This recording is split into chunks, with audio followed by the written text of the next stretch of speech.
Hoy, mga bunso, makinig muna kasi kayo sa akin. Hindi kasi ako minahal ni Sam nakaraan. Hi, Sam. Hi. Laro tayo. Kaso nga lang, pasensya, hindi ako makakalaro sa'yo. Nag-chat na po, nag-chat na pala yung yung crush ko. Sige na, alis na ako. Maglalaro pa kasi kami eh.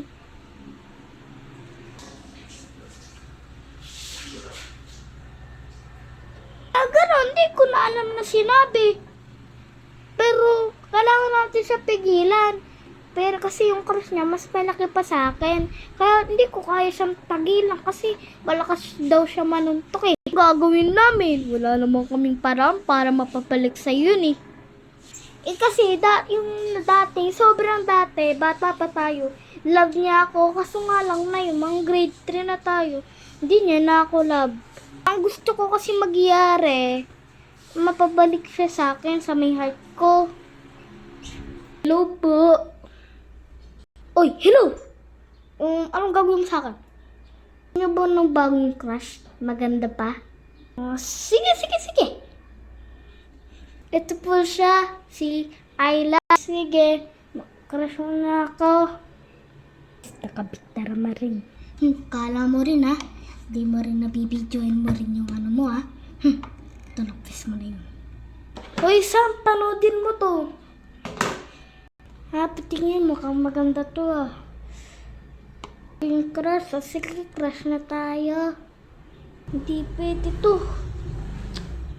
Pero pasensya na rin ha, nag-iba tayo.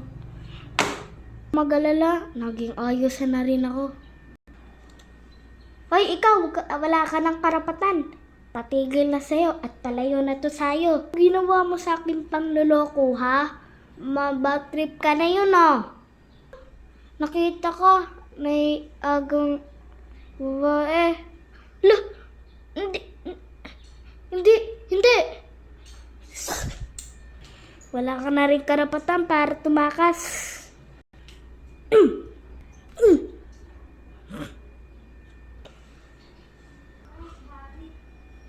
Ito na, kala mo, tinawang dulo ko kay Sam. Hindi ko lang sinunod yung lalaking yun. Naganto pala nangyayari. Alis ka na dito. Kahit kailan, huwag ka pupunta ha. Crush ko na lang si Mark. Yan, natutunan mo. Pasensya kahapon na. Ito, may iPhone 16 ka. Diba gusto man ganyan? Ang bibigyan mo sa akin? Sira? Sinira mo eh. Hindi ka sinira ah. Layas ka na dito. Yan napapalaman mo sa mga babae.